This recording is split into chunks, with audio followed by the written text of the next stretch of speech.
মাদাগাস্কারের mister উডব্যাঙ্ক তার কলকাতার বাড়ি বিক্রি করে দেবেন বলে একটা বিজ্ঞাপন দিয়েছিলেন।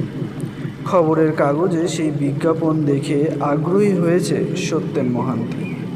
বর্ধমানে বউ মেয়ে রেখে এসে কলকাতার মেসে থাকতে থাকতে মাঝে মাঝে মনে হয়েছে কলকাতাতে একটা ছোট ফ্ল্যাট কিনে নিতে পারলে ভালো হতো, মেয়েকেও কলকাতাতে পড়াতে পারত। কিন্তু কথাটা মনেই ঘুমিয়েছিল। সেদিন সকালে খবরের কাগজ খুলে বসেই বিজ্ঞাপনটা চোখে পড়েছে। নয়াবাদের দিকে একটা ছোট বাড়ি বিক্রি আছে। মালিক সরাসরি কথা বলতে চায়, অ্যাড্রেস দেওয়া আছে। মহান্তি একটু চিন্তা করে ঠিকানাটা লিখে রাখল। এতদিন যাদের সঙ্গে মেসে ছিল তাদের অনেকেই মেস ছেড়ে অন্য জায়গায় চাকরি নিয়ে চলে গিয়েছে। নির্ভার, দ্বীপ, শুভ নেই মেসে। নতুন ছেলেদের সঙ্গে সেভাবে জমিয়ে থাকা হয় না। সারাদিন পরে মেসে ফিরে চেনা মুখগুলো না দেখতে পেলে ভালো লাগে না সত্যেন মহান্তির।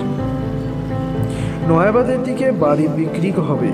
অ্যাড্রেস অনুযায়ী গিয়ে পৌঁছতে বেগ পেতে হলো সত্যেনের। এদিকে প্রচুর বাড়ি আছে, কিন্তু মনে হচ্ছে বাড়িগুলোতে লোকজন থাকে না। বহুদিন পরে আবার একটি নতুন গল্পের ছোট্ট অংশ চেষ্টা করলাম।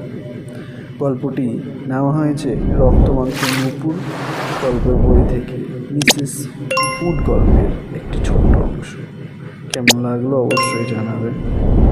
ভালো লাগলে অবশ্যই সাবস্ক্রাইব করবেন চ্যানেলটিকে।